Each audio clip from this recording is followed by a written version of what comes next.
Welcome to the Salmon Runs YouTube. Enjoy the video. Start by locating a mushroom field biome. Mycelium naturally generates there on the surface and is unique to that biome. Mine mycelium only with a Silk Touch enchanted tool, such as a Silk Touch shovel or pickaxe, because without Silk Touch the block will not drop as mycelium.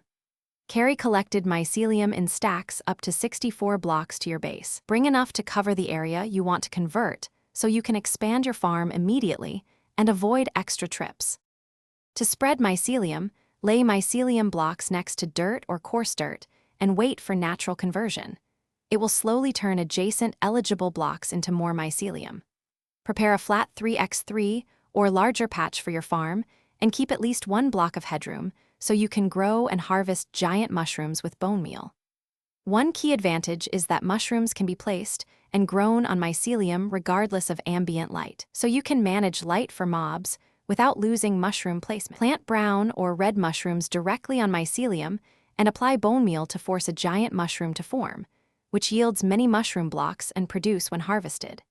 Use Silk Touch again if you want to move mycelium to expand your farm, and use regular tools or axes to harvest giant mushroom stems and caps for building or fuel. Mycelium is also useful as decorative terrain and as a surface that prevents unwanted grass spread, making it a practical choice for controlled farms and themed builds. Thanks for watching. Consider subscribing if we helped you.